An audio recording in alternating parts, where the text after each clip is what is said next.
Starting to climb.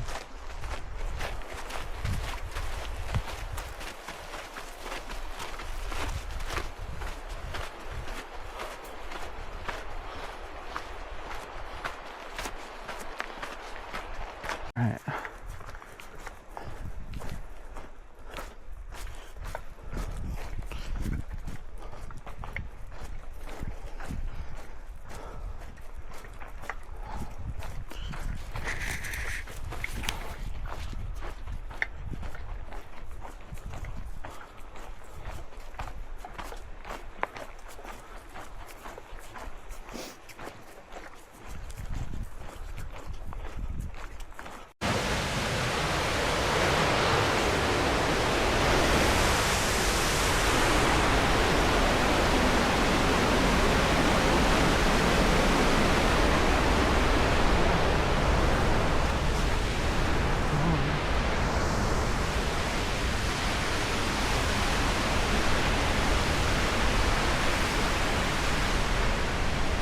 So the hike is a couple miles through this forest,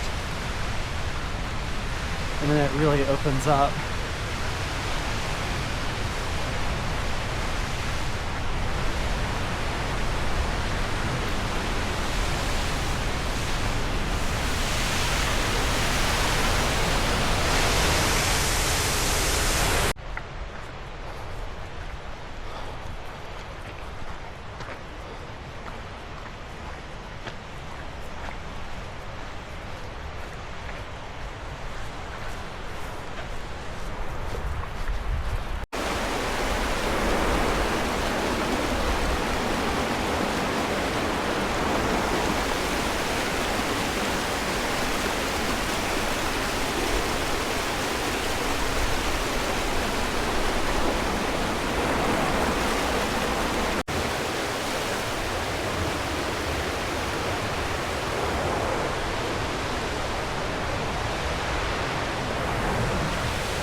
So we've gained a couple 100 feet in elevation. As you can tell, plants are starting to change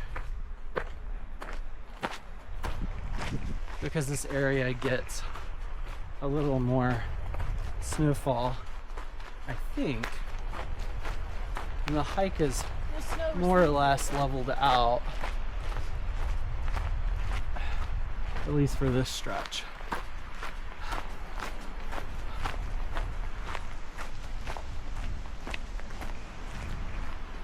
What kind of flowers are those?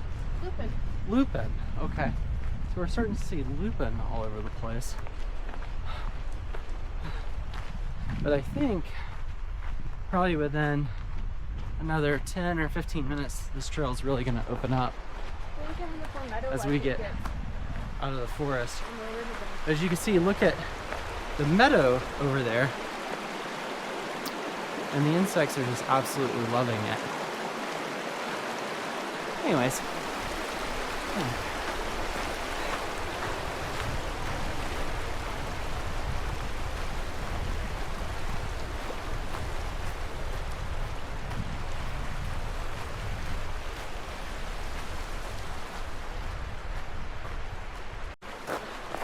You can see the trail kind of goes right down to this creek, nice. which is just absolutely crystal clear. And there's wildflowers all over there. Parsnips, paintbrush. The deer probably absolutely love it.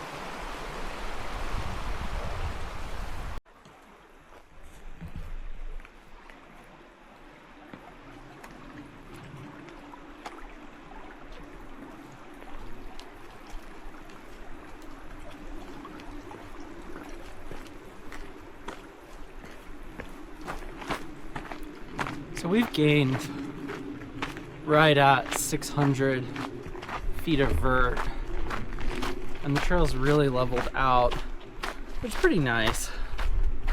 We were going 3.3 miles per hour uphill, so we were kind of cooking.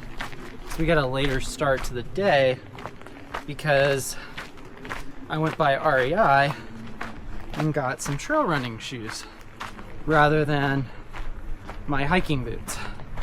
And what a difference that makes. The reason that was so important is because today there's a heat warning in place, and these shoes are significantly cooler. Yeah, they're not waterproof, so they're very breezy. And right now it's probably, I don't know, it's probably 80 something, low 80s in the sun. But there's a nice breeze, so it feels pretty dang good right now.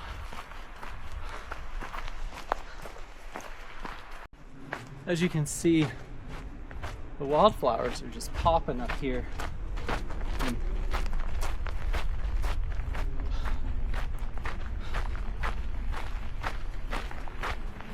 Midsummer.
So as you guys can see, this part of the trail is along an old lava flow.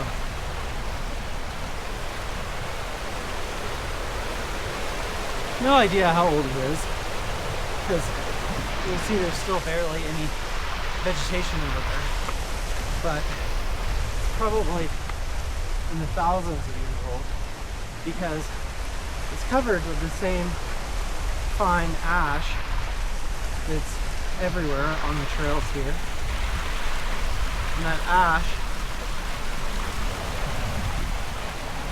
is actually from the Crater Lake eruption that was, I think, roughly 8,000 years ago.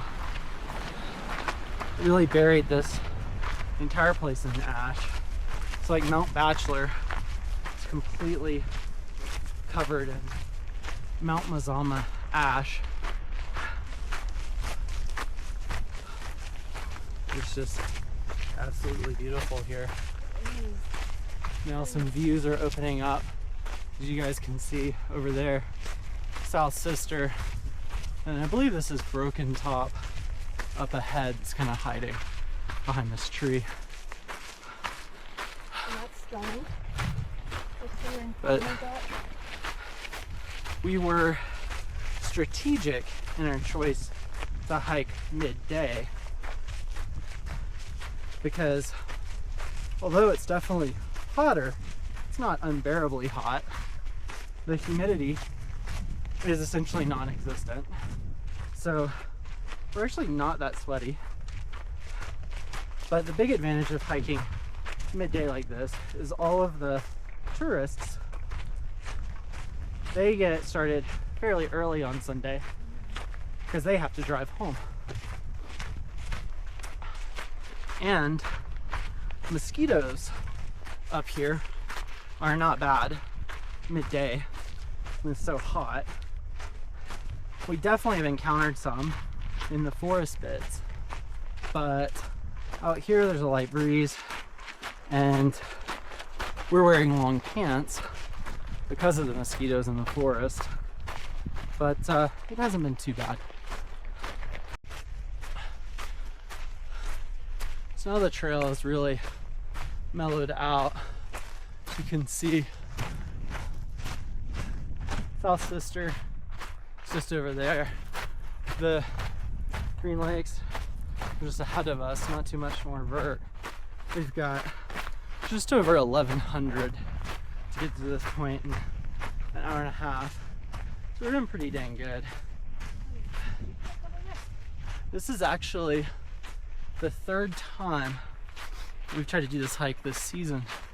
First two times was like springtime and there was still so much snow that it was just a slog.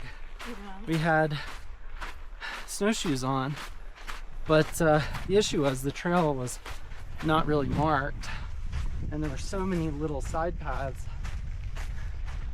from people getting lost that the forest bit was just a freaking slog.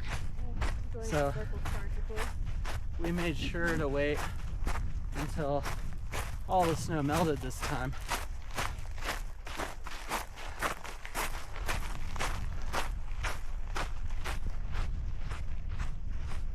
Totally worth it. Beautiful day. Good view, the birds pop. Yeah, could not ask for better weather.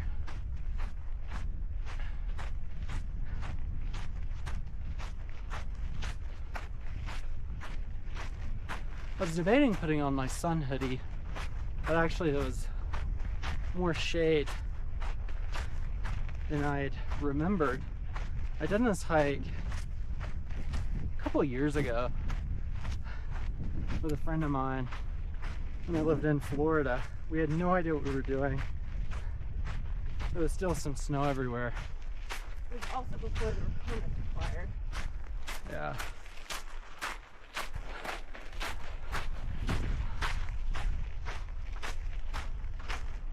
So we're coming up on the lake now. Oh yeah, there's a little waterfall way over there.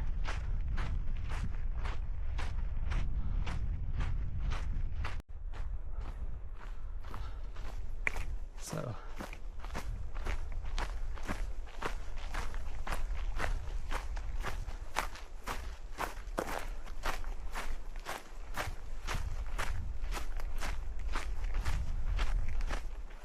coming up to Green Lake now. I think it was about 4 years since I was last to this spot, but still just as beautiful. Definitely warmer and nicer weather this time now. You can't see. The lake is just absolutely stunning.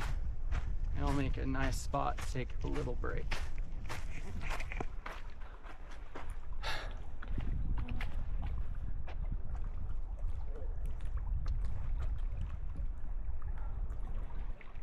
And there's South Sister.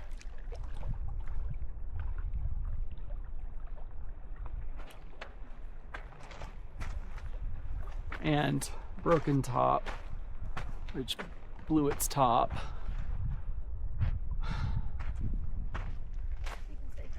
Yeah, it's a perfect little seat.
perfect day.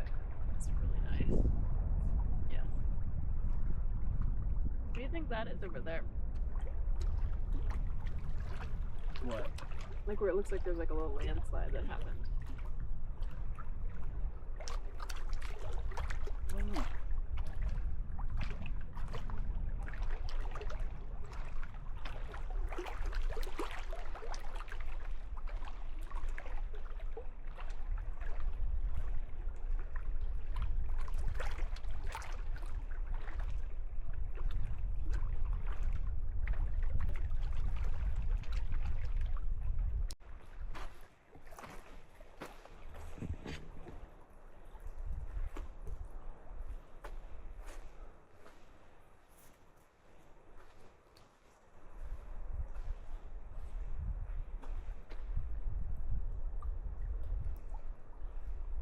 Butterflies. Yeah. Along the edge.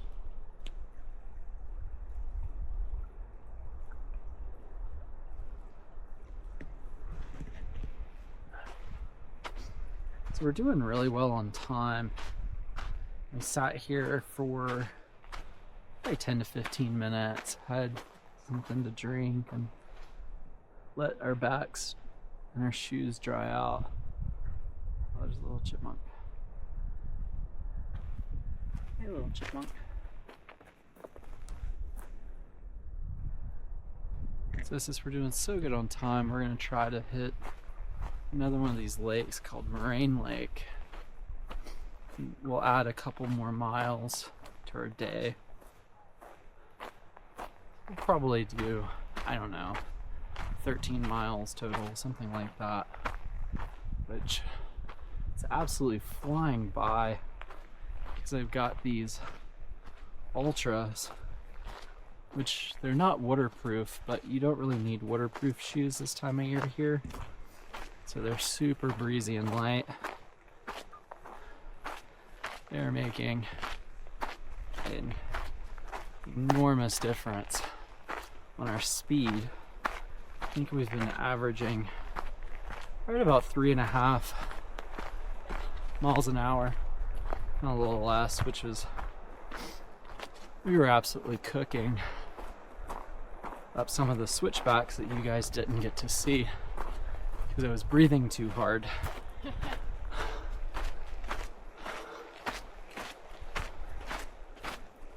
can hear how many vertical feet we were gaining by our breathing.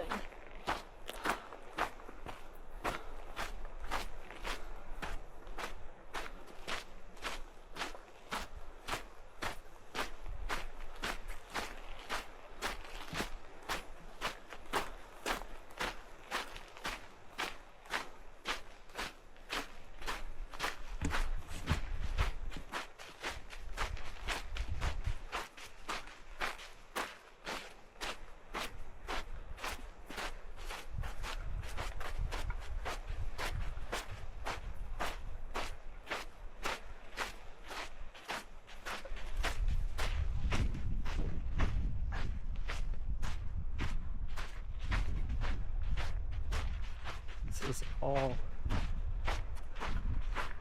volcanic ash in here.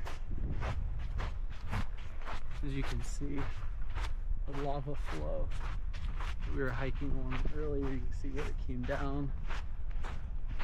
Now this area during the last ice age is very heavily glaciated, which is part of why Broken Top looks the way it does.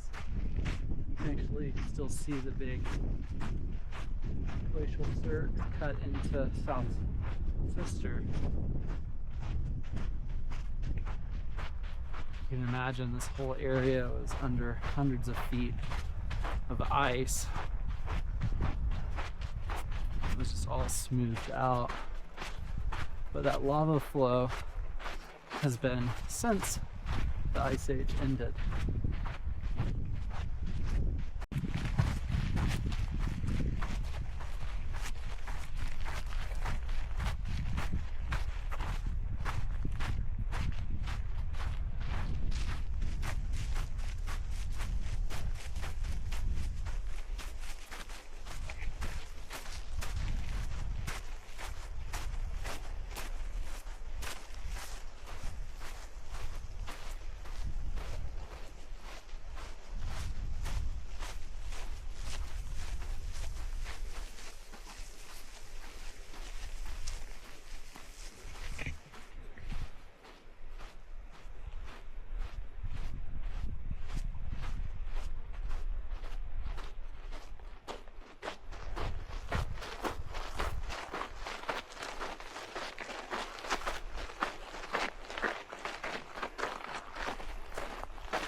These little rocks that you see are, I believe they're called scoria. And they're mostly clear. They weigh virtually nothing, but they're extremely abrasive, really hard on gear and on hiking boots and tread. You pick them up and they kind of, you can feel how abrasive they are because they have all these microscopic little sharp ridges. They're not smooth at all.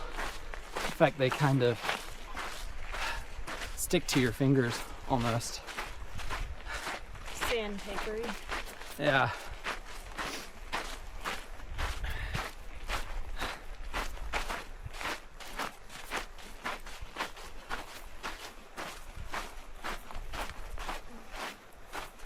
The next stop would be Moraine.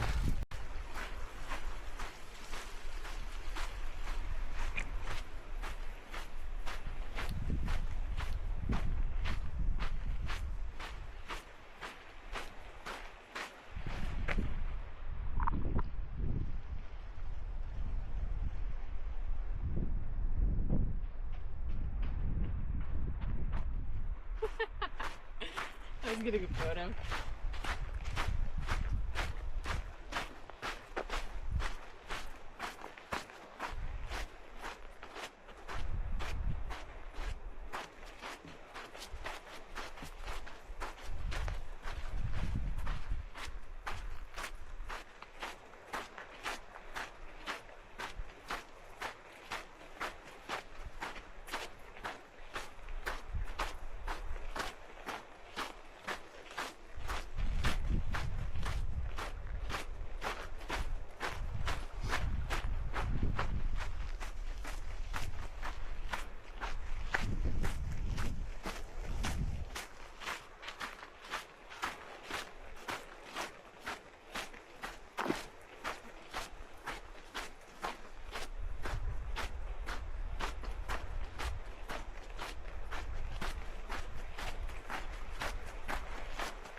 Just an absolutely beautiful day.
you guys can see kind of the sun coming off the rocks over there. This big old chunks of obsidian. It is very distracting. So this is a pretty good spot to show off some of the native grasses here in Central Oregon. You can see the grasses, how they're in little tufts, and they're pretty much evenly spaced here, so they kind of look like they were planted. The grass actually, so that they all get enough moisture, they actually have this spacing, and their root system is actually pretty extensive underneath the ground. And so you're just seeing the very top of the whole structure, but see how nicely spaced they are here. And that's how you can tell it's a native grass.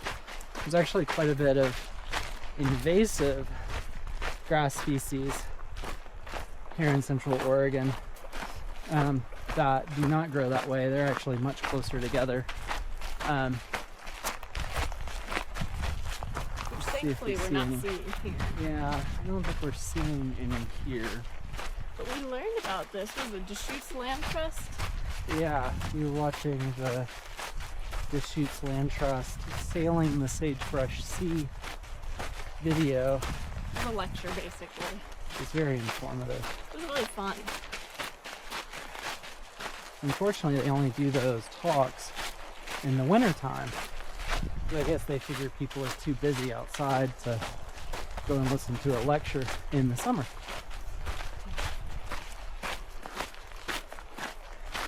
Maybe this upcoming winter we'll go in person. Yeah, that would be nice. You see all the... So these are lupins. You see all the lupin here.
So you guys might have seen me get my feet wet earlier.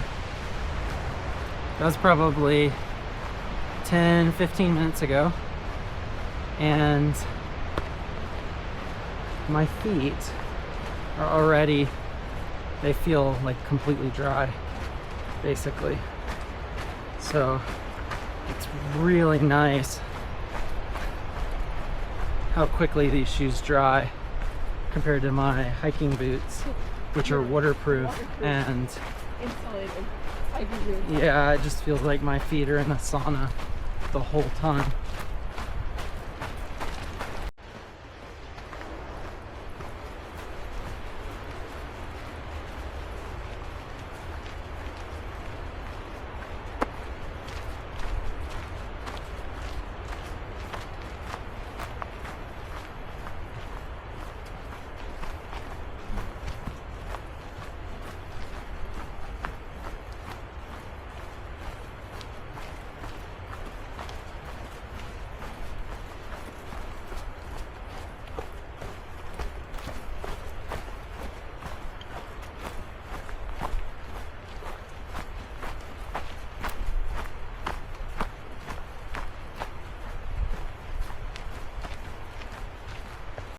I think this is an example of tree-on-tree violence.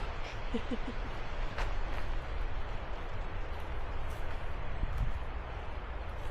never know what you'll see in the wild.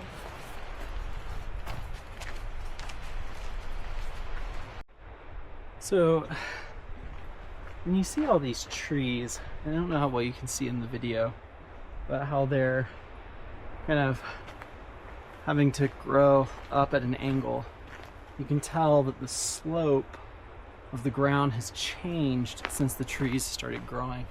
That's why they have to change like that. So this is all slowly eroding down due to that creek down there. It's all slowly sliding.